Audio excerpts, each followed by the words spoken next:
Good morning, good afternoon, good evening, uh, ladies and gentlemen. Welcome to the show. I think it's at 3 p.m. in India, and I think the panel expert joining from different part of the world. Okay, so we will do a formal introduction very soon.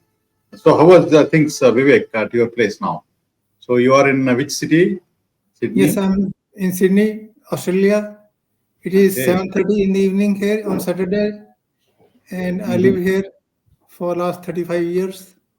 Yeah, yeah. So we'll do formal introduction. Alex, what time is it with you? It's like at 12:30, In Valletta, it's 11:30 in the morning. 11:30 in the morning. Yeah, yeah, Okay, so the three different time zones, yeah, 11:30, yeah. 3 o'clock, and 7:30 p.m. It's a That's three different time zones. Very that's the nice. supply chain management. That's the supply chain management. Excellent. Okay, so let's do a formal introduction. Okay, so let me do that quickly. Uh, So Deep, you can just keep letting us know that I know it takes some time, a couple of minutes to the participants to join. So we'll just have a quick chat before that. Okay. So I think the main. Let me start with the importance of the show. So then we talk about the quick introduction. Then we just dwell into the deep discussion of supply chain, which is, I think, it will be very fun today. Basically, what we are trying to do in Data Labs India is we are trying to bring the experts available globally and to the organizations who are looking for some kind of help, or they think they need a help but they cannot contact somebody, or they would like to hear to experts from different part of the world, just to make sure that they are going in the right direction, whatever is the reason. So we this so sta- Fru, sta- Fru, Frusi, which is the Data Labs India's product. So we are trying to connect these the consultants and the industry, and then we explore opportunities to improve supply chain. Okay, that's the whole idea. So let me just yeah. Okay, so I think it's a good to start. Uh, so let me do formal introduction. Let me do that for because it's a very privilege to introduce such a high high caliber specialist to the show. So first, let me introduce Mr. Vivek Sood, Managing Director of Global Supply Chain Group, Australia. So welcome, Vivek ji, for the show. So thank you very much for joining us. So Vivek Sood, the co-founder of Global Supply Chain Group and a distinguished supply chain expert. He gained first-hand experience across over 200 seaports, leading him to discover innovative solutions in supply chain management. That's something very amazing. Over the past 2 decades, he and his team have pioneered significantly in optimizing supply chains and breakthroughs, completing over 400 projects across 84 countries. So the outcome is around more than $1 billion value has been either added or it's saved for the clients, and or it's a sustainable growth initiatives. So Vivek's passion lies in creating, configuring, formulating effective and secure sustainable supply chains for larger companies worldwide and startups worldwide. So that is something. And just Mr. Vivek has written multiple books. Among them, the Five-Star Business Networks is something which I like it very much. It is really very interesting and very contemporary, and it is very useful for any kind of businesses at the moment. And I think that's the way forward. So I would like to hear more about the Five-Star supply chain business networks from Vivek ji when you talk about. Okay, we'll hear more about you. Okay, so I think thank you Vivek sir for joining the session today. It's Uh, a pleasure. It's an absolute pleasure to join you in this session. Thank yeah. you. Okay, so let me introduce Mr. Alexander Borg, Chairman of Strategy Board for IOSCM MENA, member at IOSCM UK. Thank you, Alex, for joining us. Alexander Borg is a chartered trainer and advisor specializing in logistics, transportation, and supply chain management. So, boasting over 30 years of industry experience. As a managing partner of Support and Supply Management Group, established in 1998, Alex has been dedicated to supporting individuals, professionals, and organizations in advancing their next levels through change, process, and technology. He obtained approval from the Institute of Logistics UK as a local branch in 1999 and has since expanded his influence, enhancing branches in Dubai, UAE, and developing Middle East region. I think Alex is expanding the business across the globe now. I think we will soon see Alex in India. Okay, so thank you, Alex, for joining. So Thank you. just to quick introduction, I think I'll leave it to you for a quick introduction from your side. Just from my side, I'm Sheikh Abdul Khader, the CEO of Data Labs India. So what we primarily do is we enable companies to achieve strategy excellence and also supply chain excellence through our innovative products and services. Okay, so that's what we do through Data Labs India. So Fru Strategy and Fru C are our products. So which we talk about sometime during the show or at the end of the show. Okay, so I take this as a tremendous privilege to talk to the experts of such a stature. So and introduce to all participants. I feel this as it's a privilege. So thank you, the panelists. Thank you, participants. And I think let's do some kind of introduction from experts. So Vivek ji, over to you, sir. It's a pleasure to be in this panel with these distinguished people. So you already know who I am. If somebody has questions, just send me an email. I'll answer all your questions. You can ask my email address from Mr. Sheikh, and he can give you my email address. So if you have any more questions, send me an email. Okay. My passion is supply chain management. I want to make better supply chains wherever I go. I don't like waste. So I spent my life in merchant navy.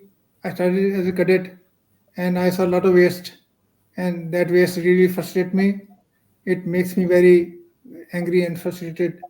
And when I see waste, I'd say, "Hey, why are we wasting money or time here?" And my passion is to improve things if I can. And if anybody has any need for help, send me an email. I'll try and help you by remote help. Thank you.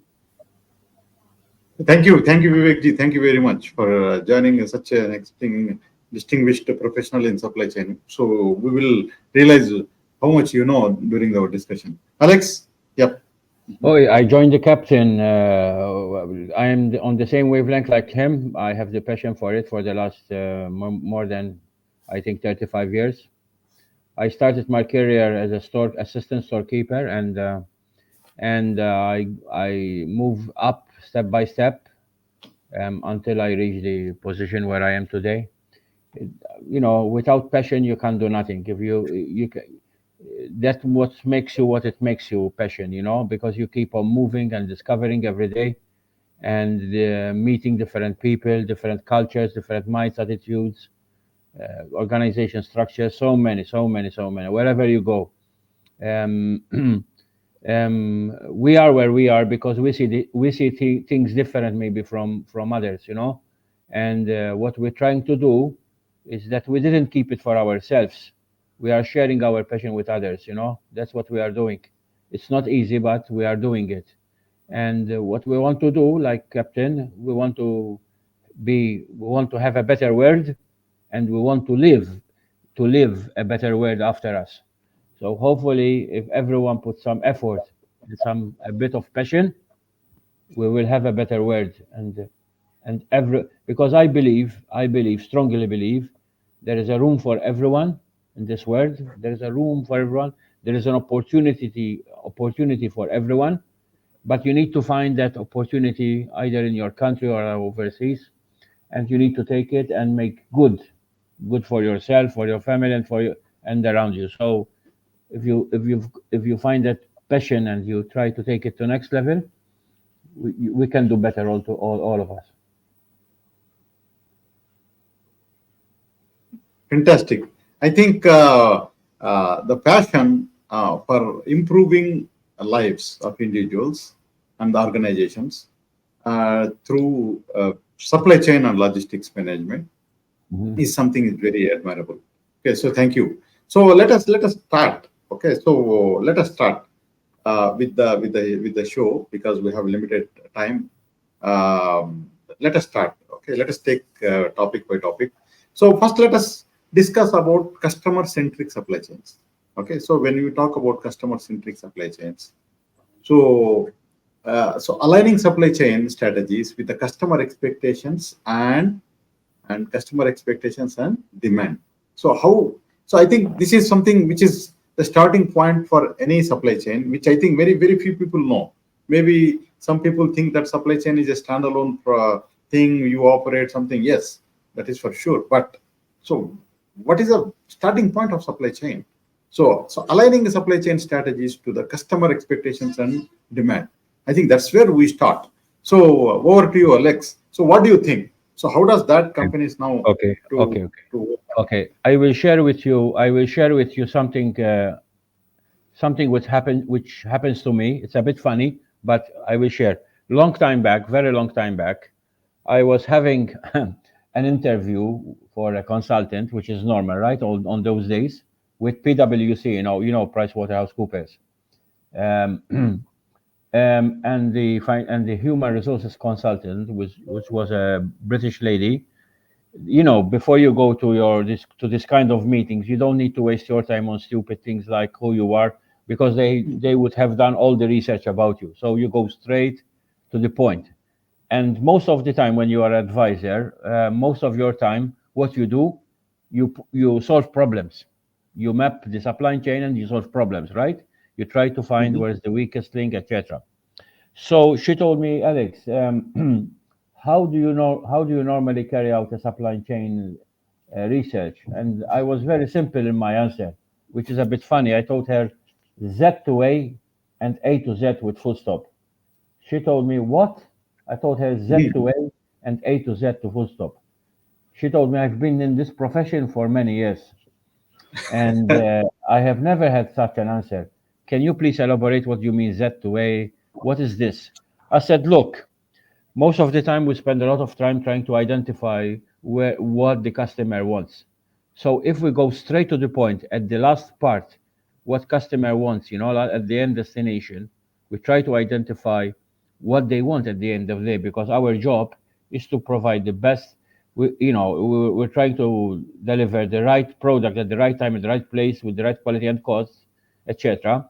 So go straight to the point. What he wants, what she wants, and then build the supply chain, you know, um, as long you go over, So that is what I meant. Usually, what I said, Z to A to Z, it means that you go straight to the point, identify what the customer wants. Especially nowadays, the expectations are so high in terms of speed and cost, in terms of level of response and cost, because not like before. If you see maybe the 60s, 70s, and the 80s, and beginning of the 90s, those 40 years, people maybe used to be satisfied with what there was 60s to 80s. Let's put it this way: people used to be satisfied with what they used to find in the market, right? Things in the 90s and overs and keep on evolving. Now people are demanding what the market should provide them. So everything has changed. There was a total change in the situation. And with the social media now and the gadgets, your where you have your when you have this one in your hand all the time, people sleep with it, people go shower in it with it, people go eating with it all the time. So you have all this in a push of button. You have the world in your hands. Things have changed drastically. So the situation now is that the expectations are fast, so fast.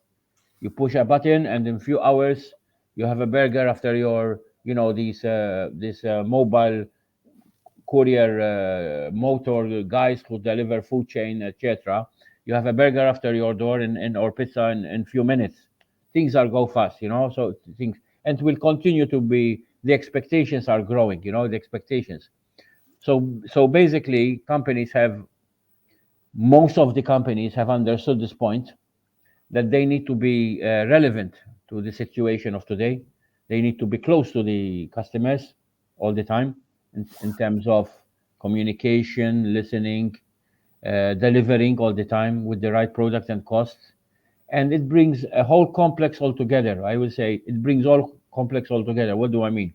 It means that not only the supply, not only the provider who's providing to the client, but also the supplier of the provider have to be all together.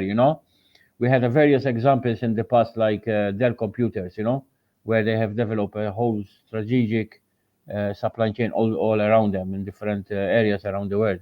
So things are changing all the time, So, and keep on changing. And now with the introduction of, maybe we speak later about it, of AI, Yeah. which is going to be even We talk faster. about that. Yeah, Yep. yeah, it's going to be faster. The expectations are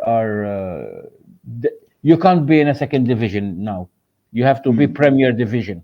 If you don't be Premier Division in terms of creativity, innovation, entrepreneurship, ideas all the time, there is no room for you, unfortunately. So you have to. Um, I have to say, working in the supply chain, it's not a matter of now relying on traditions. No way. You have to keep on evolving, and investing in different situations, like in IT people, etc. And it's important for people as well. People have to be on Yeah. the edge all the time, So in their creative thinking and innovation. Thank you. Great. I take like some keywords like you talk about innovation, you talk about investment in supply chain, you talk about people involvement. Okay, that's something great. So I think aligning supply chain strategies to the customer expectations and demand is not really it's an option; it's a mandatory. Of Okay, course. uh, otherwise you will not be even competitive. So first thing, what you do to make your supply chain competitive is you align your supply chain strategies to the customer expectations and demand in a more organized and sustainable way. I think Vivekji, I think you wrote a lot of books on this topic, so your books covers very interestingly. So can you tell about something about supply chain strategy, how to start to defining in this? Yes. Uh, when we look at supply chain, first question is what is the purpose of this supply chain? Why is supply chain existing? Where's the money coming from, and why is it coming in? What does it do to service its customers? So, customer is the final arbiter of the value in any supply chain. If the customer gets the value, he'll put money in the business, and then everybody in the supply chain can get money from the supply chain. If the customer withdraws his money, then the supply chain falls apart. Main question is where does the customer sit in the supply chain? What I want to show you is this picture in my book. I'll just Mhm. position it in front of the camera. I have a Yeah, slide. I'll show it to you later. yeah. You can show the slide. Yeah. Mhm. Yeah. Yep. Can you see this orange thing? That's I the think you need customer. a little move. You need a little move left or yeah, a little more left or right. Yeah. So because I can see the text part of it, the other part Yeah. of the book. I have Okay. this in my slide. You can share the If somebody slide by wants, the way. If you yeah, if somebody wants it, they can send me email. I'll send them the full slide. Mhm. Point is, the company has to structure itself around the customer's needs. If they haven't done that, they will fail to meet customers' need, and they will make a lot of noise, a lot of sound. It'll be light and sound show like an Indian cinema film, but that's not really a good company. It's going Yeah, for a show. that's something very interesting. The first thing what Yeah, every company have to do, especially when you talk about supply chain, is yeah, to know what is customer expectations and yeah, what is the customer demands. Then you align everything in the supply chain towards that. While doing that, you come up with the different supply chain strategies, whatever it's whatever it's suitable for you, and then you work on that. So it's a supply chain versus supply chain competition. It's no more individual company to company now. Okay, so let's take up this discussion further. So when you talk about customer centric supply chains, okay, so how the good supply chain centric supply chain companies, how they do differently for order fulfillment. Okay, so I'll talk about efficient order fulfillment, and yes, then we talk about speed and flexibility to responding to the market changes. Okay, the yes. delivery speed and all. So how does that the successful companies do, Vivekji? Yeah. Mhm. Okay, so let's look at what happened in the COVID. Fulfillment became very important. For a Mm. while, the shelves were empty in Australia. Supermarket shelves were empty. Why were they empty? Because there was no fulfillment. So that's the key.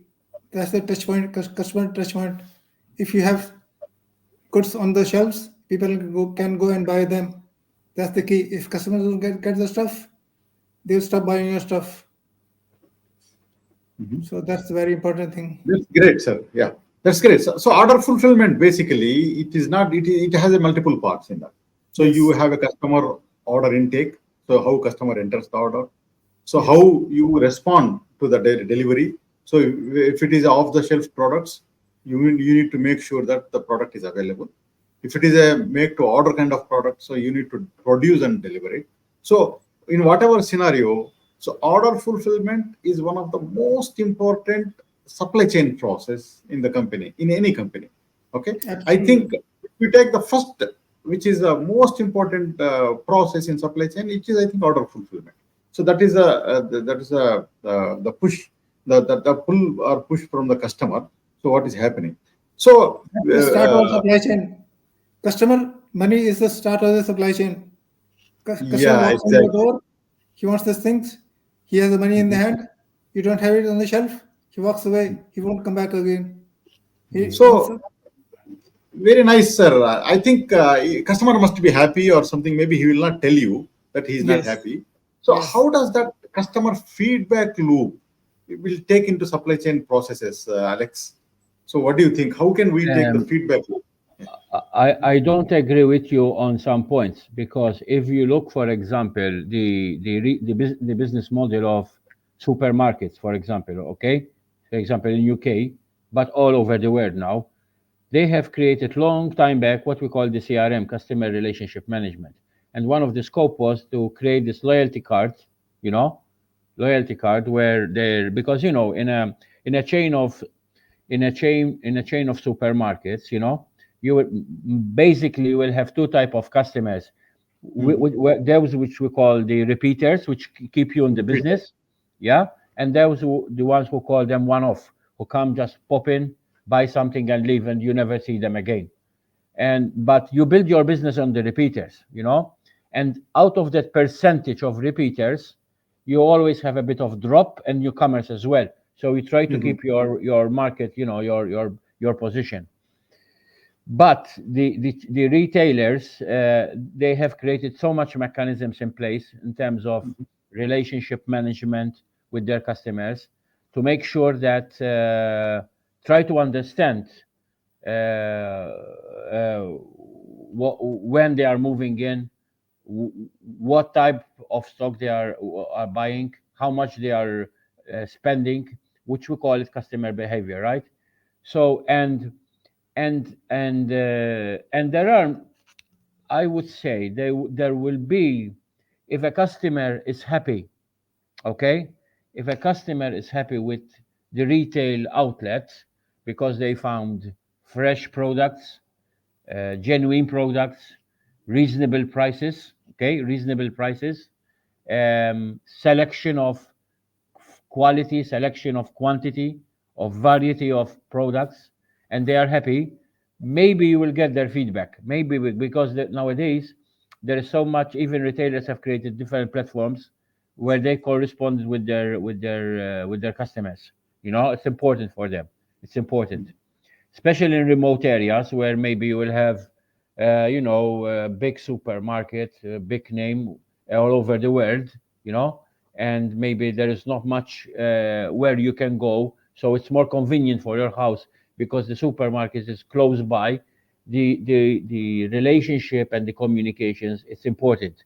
It's a must from the inside to the from the inbound to the outbound. It's a must that the management, the staff of the supermarket, takes continuously feedback of their customers, what they are expecting in terms of, products, quality, service, cost, etc. Because that will reflect on the what you rightly said, the sustainability of the same retail, and also that information will have to be shared not only within the walls of the mall or supermarket, but that information have to be distributed also with the suppliers of the same retail outlet. So, because it's a trading partners, there are three trading partners, which we're calling the supplier, the business, and the client. So that information is paramount that it will be shared. What do you expect from us? Something Perfect. which I would like to share with you a long time back. Allow me to just finish my point on this only. I had the occasion to a training program which I was doing in Dubai for many years, and I had one guy from Carrefour. Sorry if I mention. I do not want to make marketing, but the way they cascade from one point of retail outlet, and the way they cascade the information, to the last SKU, it's incredible. They want to know every single move of every SKU, every. So it go global, and then it go region, and then it go country, and then it go city, and then it go street number, and then it goes to one outlet, and then it goes to category management, and then it goes to, my God, they go so deep. They do a deep analysis because they want to make sure they keep their position and their customers, at least most of their customers, because we know that sometimes it's very difficult to satisfy all customers, but at least you try to keep that gap close to your customers. Perfect, sir. I think you talk about retail, and I think retail is one of the best example of supply chain. There is no question. But I'll just take another point of view. So when you take about automotive supply chains, so these original equipment manufacturers, whether it could be any vehicle manufacturer or whatever.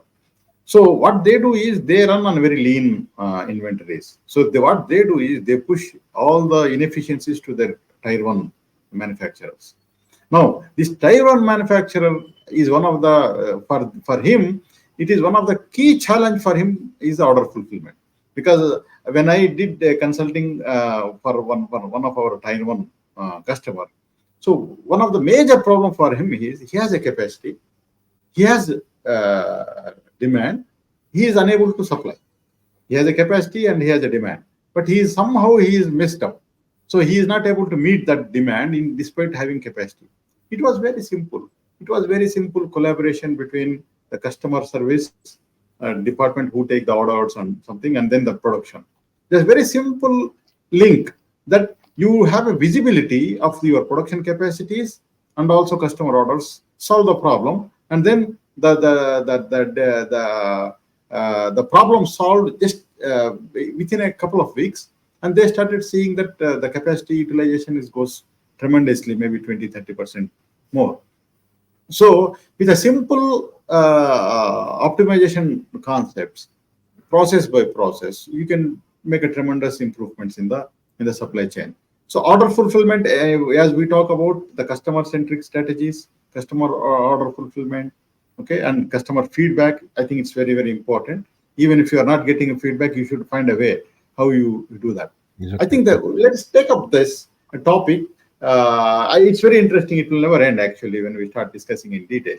So let us talk about the infrastructure of supply chain. Many times the problem comes is they have a good supply chain strategy, but they don't do enough investment in supply chain infrastructure or in logistics. What do you think the reason, Vivekji? So, why supply people don't take decision in supply chain and logistics similar to the manufacturing? So, if there is something in manufacturing, they are okay with that. Why they don't do in logistics and infrastructure Yes, development for supply? I discussed this with the person who invented supply chain and management. I said, why? What was the need? He said, we saw three flows in supply chain. So we talked about the three flows and we put our heads together and we sat down and talked about three flows: flow of goods, flow of information, flow of money, flow of risks, and flow of ownership of goods through the Mhm. supply chain. So basically, all these five flows have to flow together in consonance. You can't have goods flowing and information not flowing. Everything should move in synchronicity. If it doesn't move synchronously, and that's when the supply chain falls apart. True. And the reason supply chains suffer because the five flows of supply chain, people don't know about it, and they ignore the five flows and they ignore how to make them move smoothly through the supply chain together. So the question you ask is basically information is not moving, or goods not moving, or money is not moving, and if there is some blockage somewhere in these five flows, supply chain falls apart. This is what happened during COVID. But you will see that if a company is suffering, the five floors are blocked, and you have to actually unblock. And that's why you need good systems are there for moving information. If you don't move them, then that's the problem. You have to use good system for moving information in the company.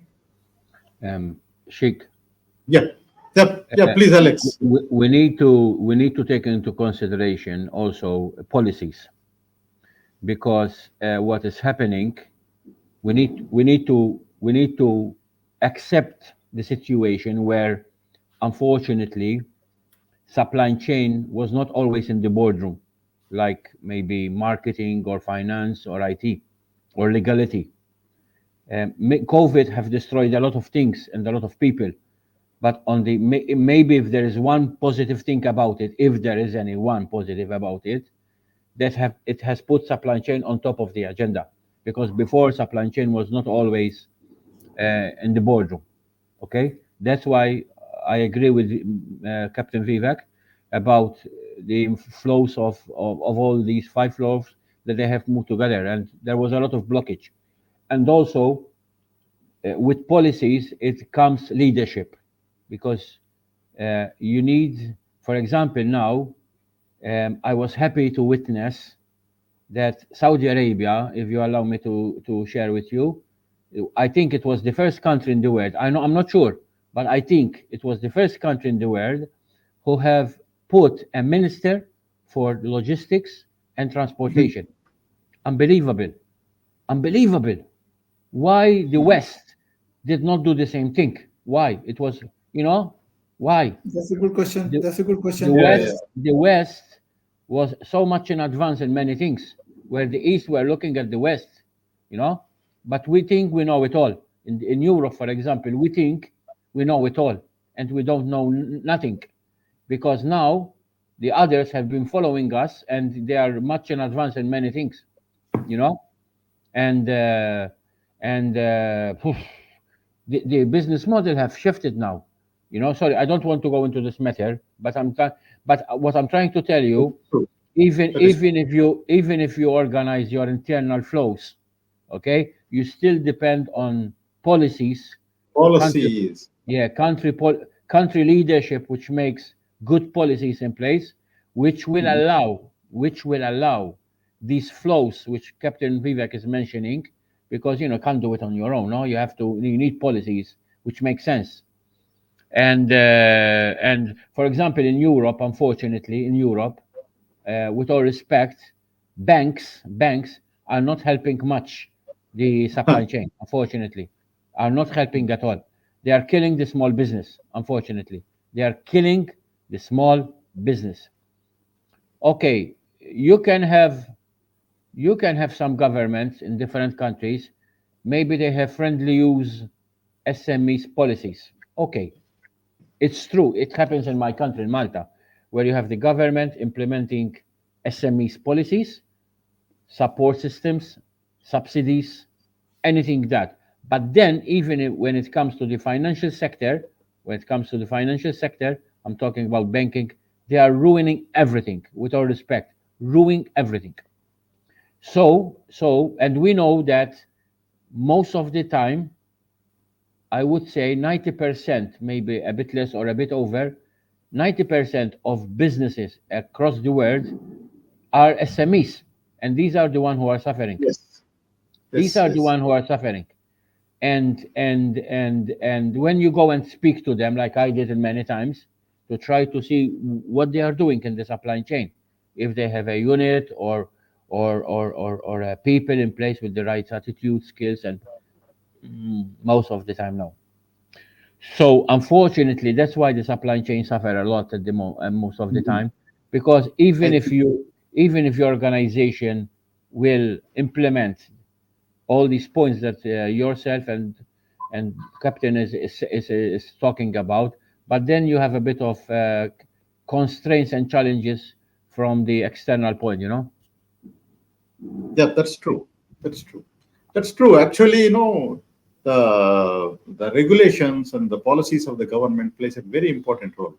Uh, One example is if the traceability of the products insist as a policy of the government, it makes a big difference. Okay, so people go for now. I think people government is insisting to have like a proper warehouse management system because to have the traceability, so you need to have like a e-way bills for all transport operations.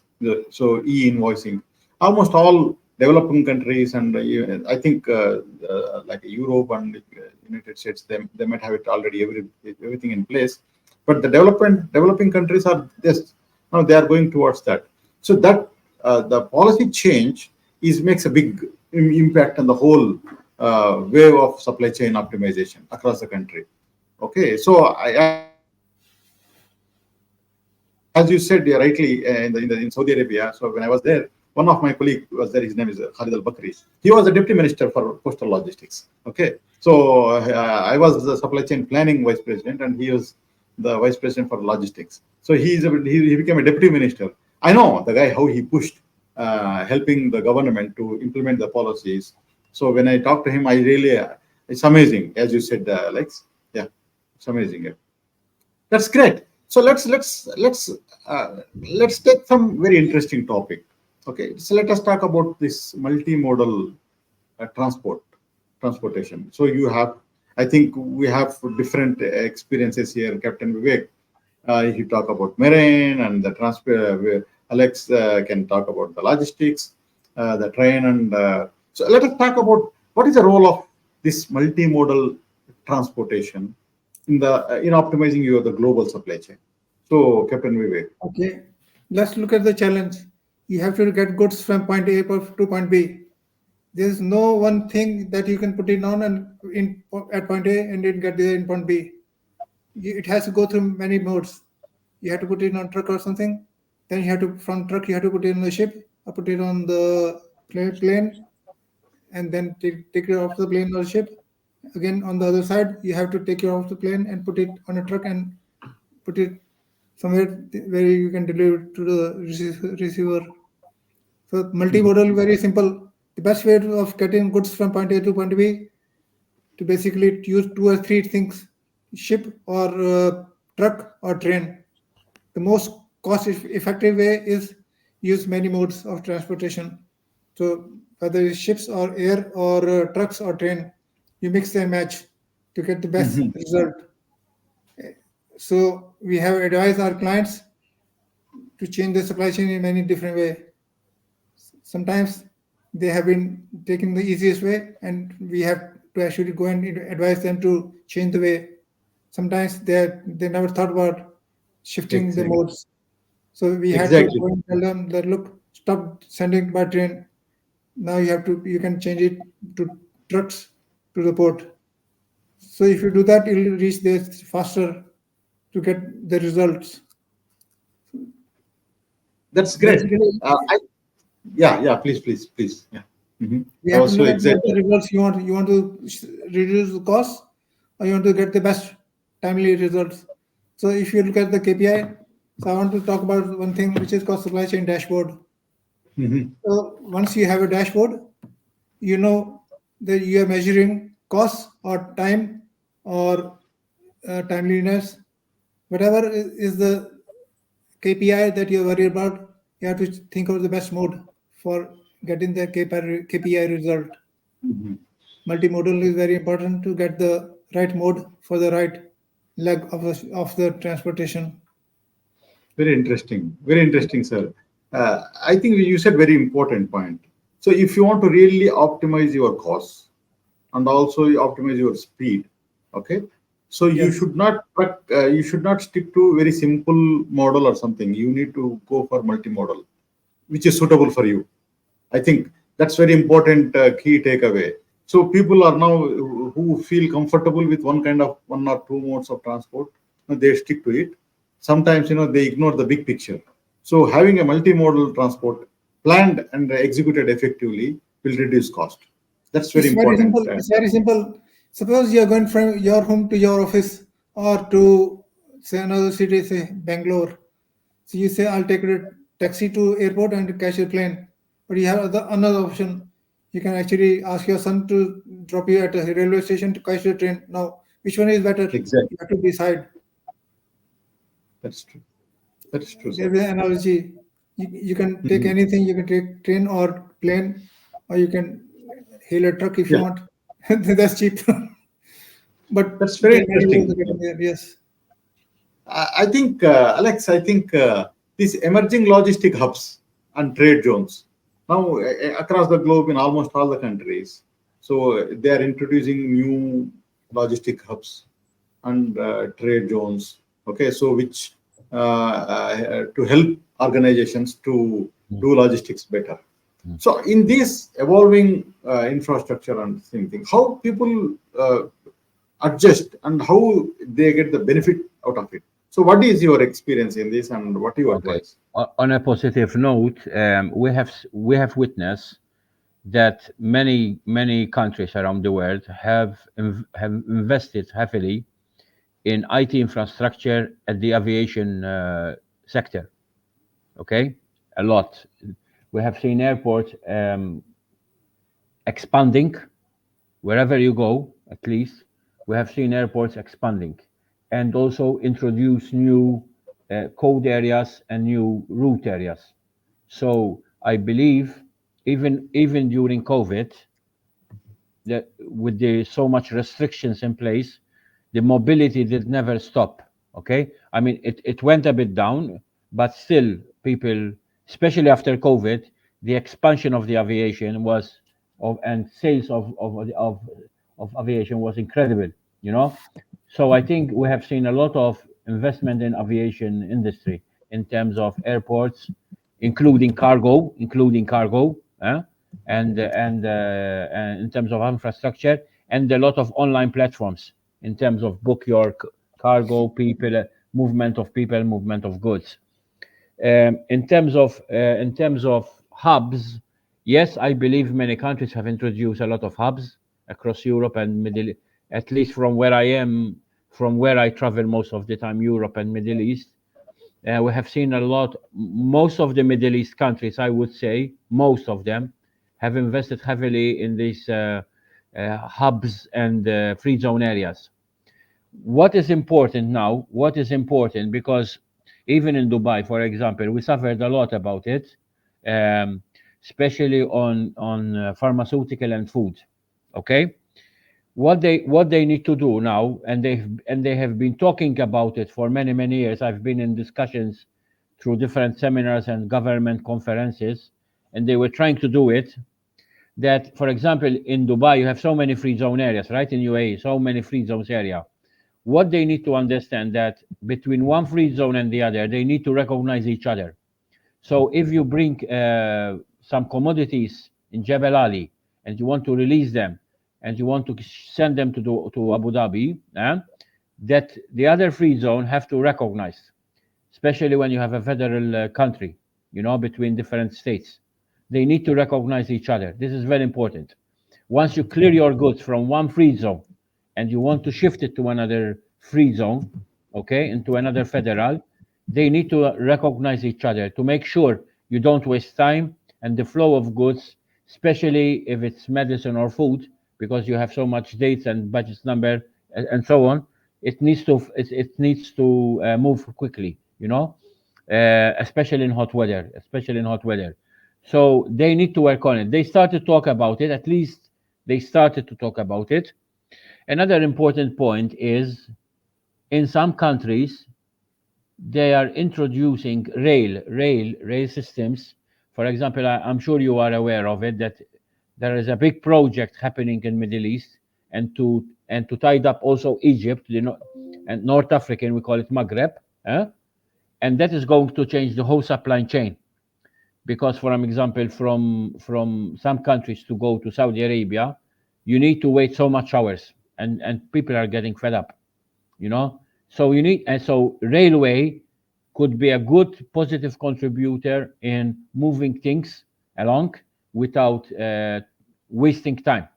But the guys needs to come together to make sure that there is a common goal, there is a common understanding, there is a clear policy which everyone can understand and can be implemented, and the private sector can feel much uh, easier, much satisfied in investing in logistics hubs, because once you know how much it takes in terms of time to receive goods, release goods, dispatch goods, that makes it much easier for everyone, no, in terms of speed and the established cost to be able to move things around.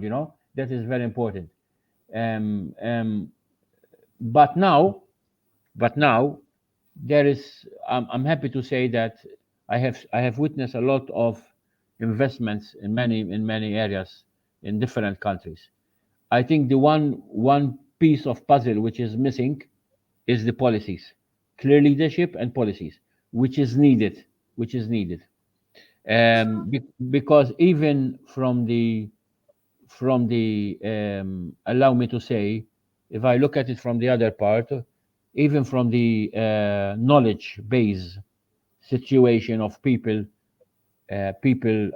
trained in the industry. I think there are so many education providers across the world who have specialized programs to train people. So I don't think the industry is missing from educational institutions across the world. Okay, what we need is more a bit of clear policies, clear leadership, clear policies to flow goods more smooth and with established price, because you can't have business trading with one and another without knowing how much it will take to arrive from point A to point B and the established cost. That is a situation, you know. The shipping still is a bit challenge in that. The shipping industry is a bit challenge in that. But anyway, they are doing their best. I'm sure they're doing their best. That's great. One good move from government of India is they have introduced something called ULIP, so Unified Logistics Integration Mm, Platform. mhm, Okay, mm, so mm, that's mm, uh, earlier I think around 19 ministries they used to deal with all supply chain processes like invoicing, like e-way mm, bills, like any others, like container track and mm, trace. So there are different ministries for each one of it. and they have a different databases. You need to have a different username and password for different things. Now all these things are coming. They are bringing into one umbrella, ULIP. So that is fantastic. Actually, it is still not fully completed, but I can see that because we, as a part of ULIP partnership with Government of India, so that you bring everything related to the logistic movement into one umbrella, one portal, powered by the government. So that is amazing. So you don't have to really know everything. So you can have a track and trace. You can know the driver. You can know about everything through portal. Yeah. Allow me to say, a few years ago, I brought a delegation from Italy, from Genova. Genova is a famous port, right, for Europe.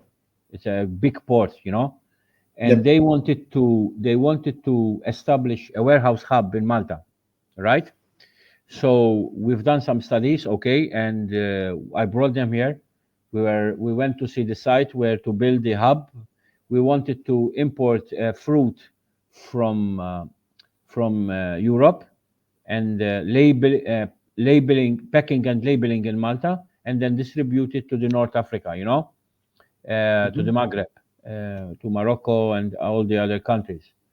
But the my biggest challenge was when I try to speak to the high authority. I had to visit five ministers: Minister of Finance and Customs, Minister for Transport. Oh my God! I said, "What's this? What's this? This is ridiculous, ridiculous." And after some years, and unfortunately, the project didn't go through because the banks didn't invested part of the deal for some reason, or because of the risk issue, the risk factor, which is for me was a bit stupid. But anyway, but then after some years, I was meeting the prime minister at that time, Dr. Muscat, and I told him, what is this? I told him this is Mhm. ridiculous.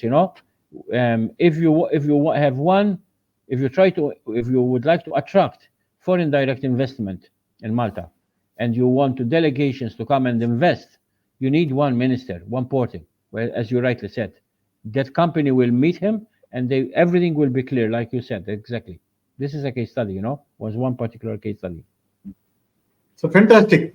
I think let us take up the new topic, which is the collaborative supply chain networks, business networks. I think so. What is the importance of building supply chain business networks to help organizations to grow as a complete network of supply chain? I think this is very important now. Maybe last 3 years, we can hear very important topic called multi enterprise supply chain business networks. Okay, so not long before, maybe earlier it was not very popular, but now everybody is talking about multi enterprise supply chain business networks. So, what do you think, sir, Captain Vivek? So, how can we do that? So, in Okay, from the sure. international I'll point jump of in view, because I started the term five-star business network. yeah, yeah. Just So, can you give a consider, couple of minutes brief on that? How to build a supply chain business network? yeah. Yes, So, what supply is that? chain is a network. It's a network of people who work with you to serve the same customer. So you need full collaboration from these people to create products, to get the product in their hand the best way at the lowest cost. So if they collaborate with you, if they work with you, if they help you create the product and get it in the hand of the customer, so that's the network we call it. Mhm. Now, the best way how to create and run this network is in this book. Read the book. Yeah. I run a one-day workshop for people. So it's a corporate workshop. I go and run this for my clients, and I teach them how to create a five-star business network in their company with their suppliers and get the collaboration happening. You can't do anything without full collaboration of your suppliers. If you work at purposes, then suddenly that will ruin your business, unfortunately. That's true, sir.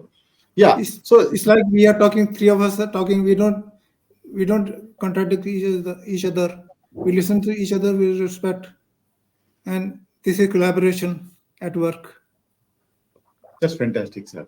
So Yes. now when you talk about supply chain networks, when you talk about the in practical utilization, maybe for a layman or something, so there are Yeah. different topics which are become very popular, like Walmart kind of things, like a CPF or collaborative planning and forecasting and replenishment. You talk about vendor managed inventory.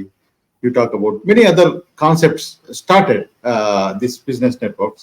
Now people how they are operating is I see the trend is going towards 4PL, fourth party logistics.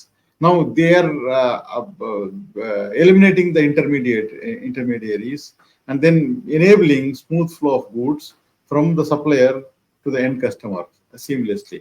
So earlier it was there were a lot of hubs in supply chain, so they were disconnected. Okay, so now the 4PL, maybe 5PL operators are working to close these gaps to make it seamless flow. Okay, this is Yes. the trend. What is going on at the moment? Okay, everywhere Yes. across the globe. Yes. Yeah. When Alice was telling about his experience about Hubble spoke, I didn't jump in. I wanted to, because I did the project for that in North America for one of my clients. They had 92 locations where they were supplying the goods from, and they had seven factories and 92 stocking locations. And things were going like this. From seven factories to 92 factories, we created hubs. We had to create hubs. So there was no cross channels.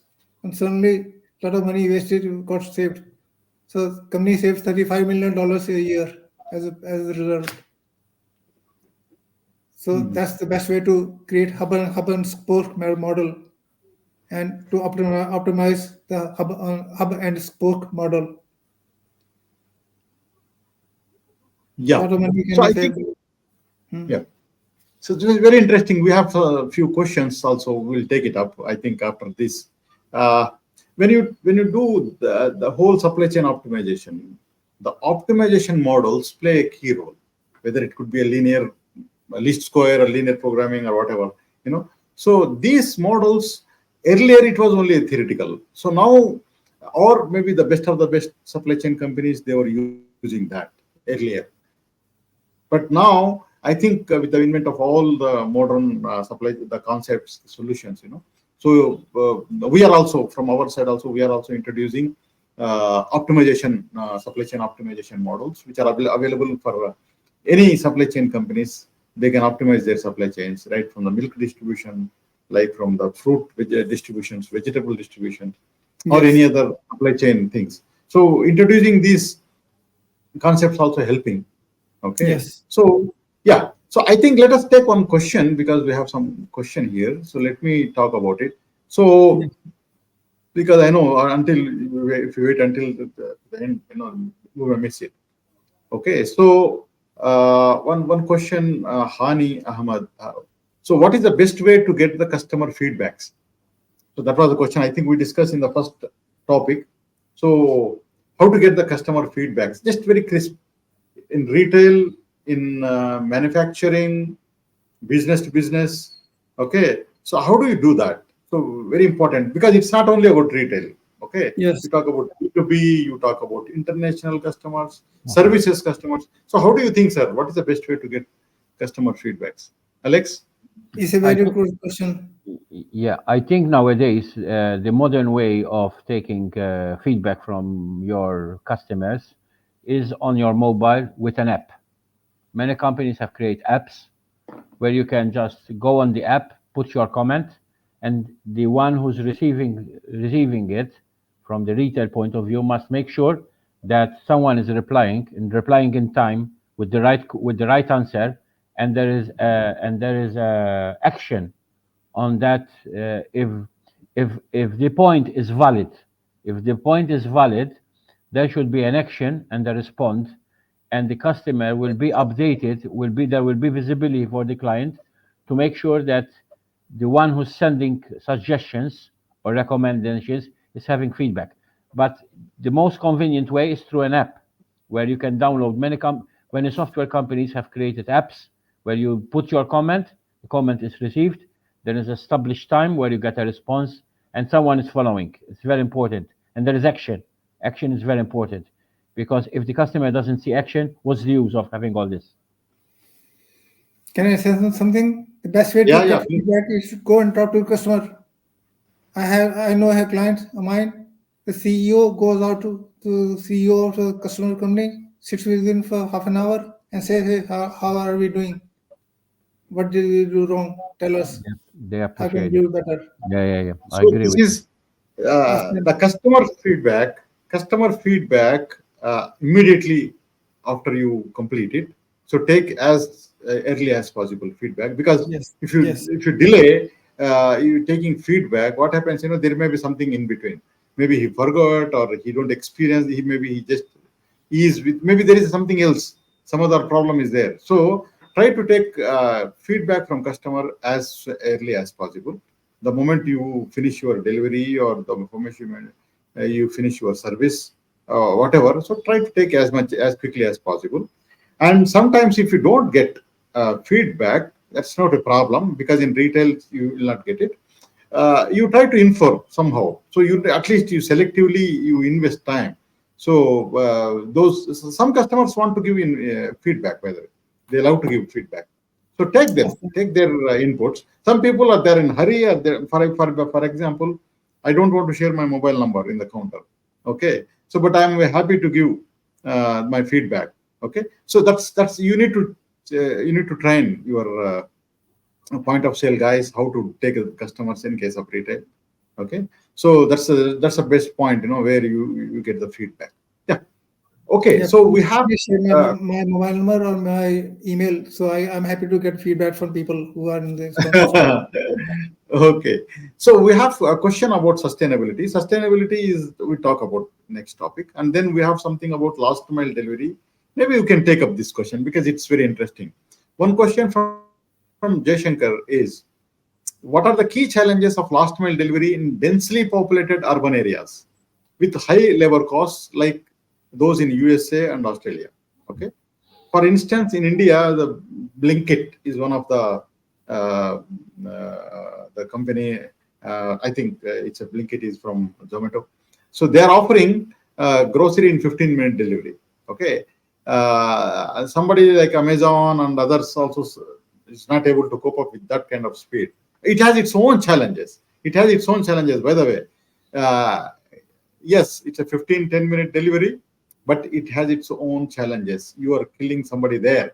Okay, let us not talk about the negative part of it, but the positive part of it, yes, it is happening, by the way. Okay, so what do you think? Why these USA and Australian companies are not able to do that? I don't know whether it is the true or false, but can you say, both of you can give a comment on this? Yeah, I think there are some companies which are using drones nowadays, it is. to Yeah. avoid congestion and high density populations and streets, because unfortunately, wherever you go, the populations have increased and traffic has increased, and it's becoming very hectic to go from one point to another. It's true. Wherever you go, it's not a matter of India or UK or Malta. Wherever UK, the populations have increased a lot, and the traffic is crazy. It's crazy. So what they did is they have introduced drones to deliver these kind of things, or else they can create different spots around the city where you can have different outlets around the city where you can reach customers much quicker. Depends on the product, depends on the consumable item or food, whatever you're doing, because it's also there's an investment behind it, right? But many companies, what they are doing, different spots around the city, especially if it's a vast chain of food or something. Mhm. Perfect, sir. I think let us. It's very interesting topic. We have. Let us talk something about supply sustainability. Sheikh, And sorry, Sheikh, sorry. I you don't have any know. point? Yes, just to add one. For example, nowadays there is another point which was introduced in the states a couple of years ago in Washington, where most of the people nowadays, right, especially most of the people work. You can't stay at home anymore now. Now you have to work either online. You have to work some way. Either you work from home, either you work from your workplace, but you have to work. You can't Mhm. both You male cannot be and idle. yeah. There is no male and female now. It's all of us, Hmm. all. So what is happening now? For example, now even in some small groceries, small shops, you don't find cashiers anymore because you download the app in your mobile. Once you got into the shop, that app trigger with with the system, and anything that you either pick from the shelf, okay, it's triggered on your mobile with the cost. Once you go out, that amount of money will be deleted from your full amount. So companies like Tesco, for example, they have reduced even the cashiers. You don't need to wait in a queue to put your shopping. Just anytime you Make it pick easy. something, it trigger. So there's so much investments now in the last, I would say, 20 years. Information. Oh, yeah, yeah, yeah. So much, so much. Perfect, sir.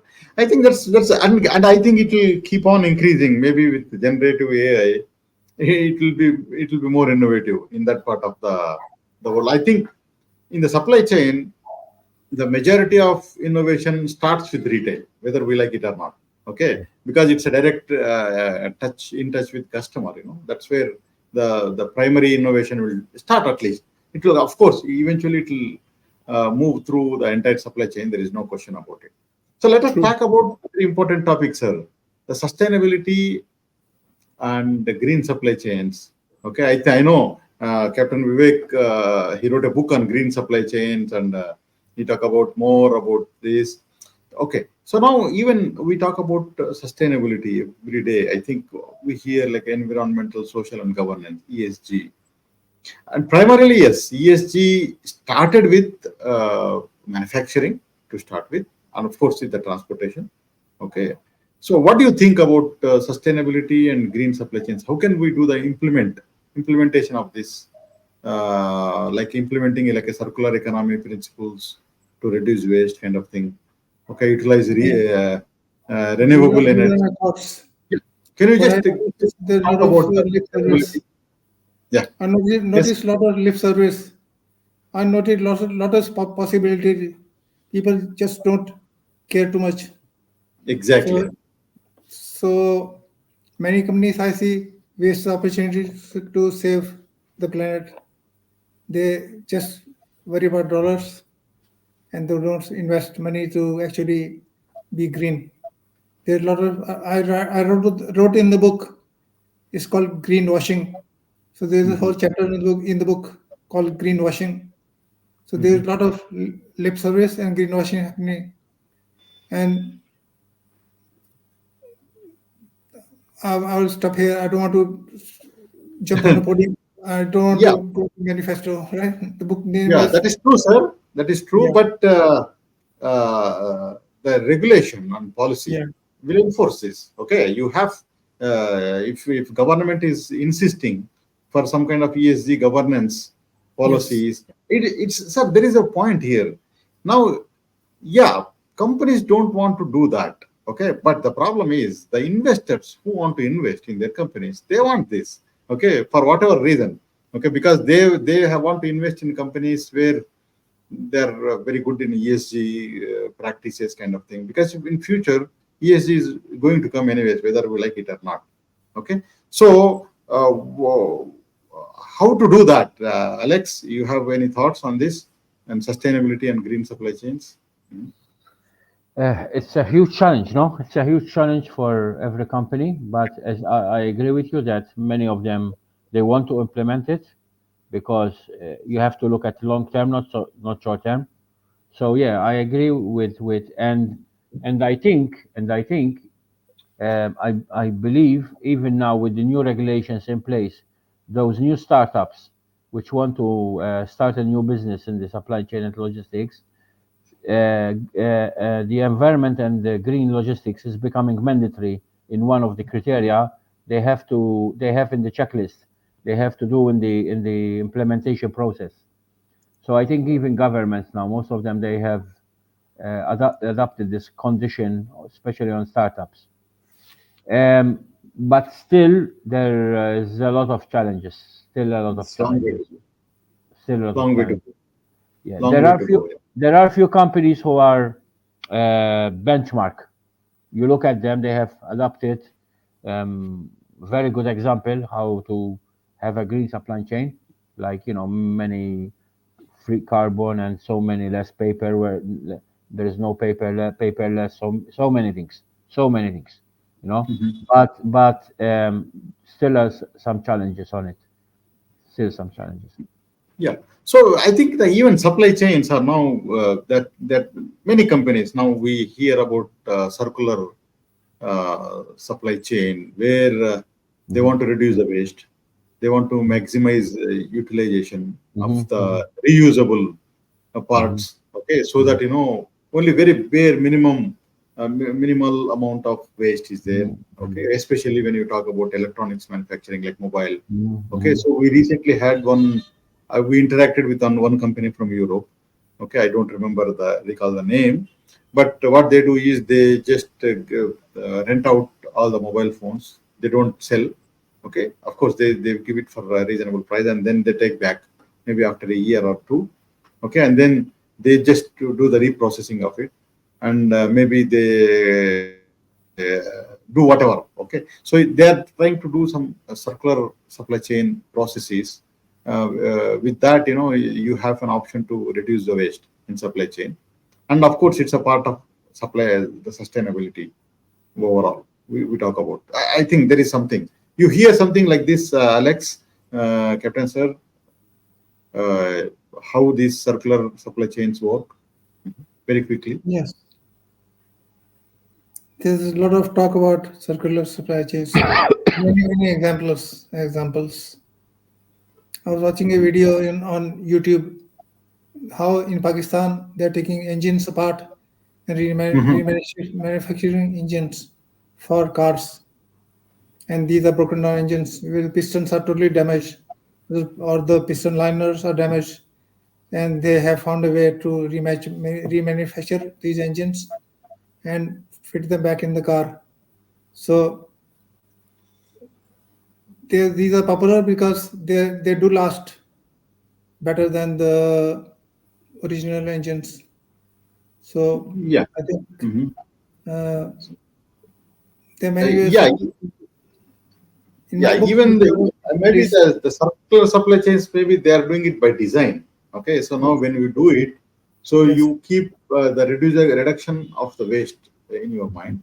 So you do it by design. It's not by like maybe what the example is like a way. Of course, they are more innovative in doing that. Of course, or maybe it's a capability or their skill in that. But companies are now doing it by design. Mhm. Okay. So any advice on this in sustainability? Otherwise, we go to the new topic, which is I think you guys need to answer it. I cannot answer. Yeah. So if you don't have any more on supply sustainability, okay. So the question was from Alberto. I think My if I main take point is make environment a priority. yeah. Priority.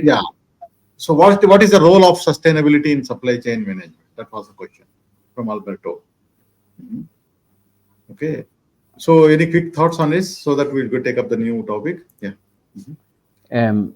I think, like any other business, we all know that it's not a matter of establishing something, but So I'll the answer whole this point, question this way. So sustainability. what's the question is this saying what's the current role or what should be the What role is of the role of supply? sustainability? Yeah. What is the maybe it's a, It what should is the be role of paramount. supply It is chain? not. It should be paramount. It should be number one. But it's not Mhm. at the moment. It's very important. The Yes. sustainability in Very supply important. chain is very important. It Yes. cannot be Yes. ignored. I think, in my opinion, when you are doing supply chain strategy, for any organization or doing a strategy refresh. Okay, Yes. keep this That's why I told my sustainability book an action and manifesto, in mind. supply You chain. just don't. So Yeah. what we do usually is you do everything and then finally you touch up on the sustainability. You don't do that. So you Yes. consider sustainability from the beginning so that you really take care of it instead of Yes. just Yes. like lip service. You really do that. That is something we talk about. Sir, next a very important topic. I cannot hold this because we have limited time. Supply chain financing.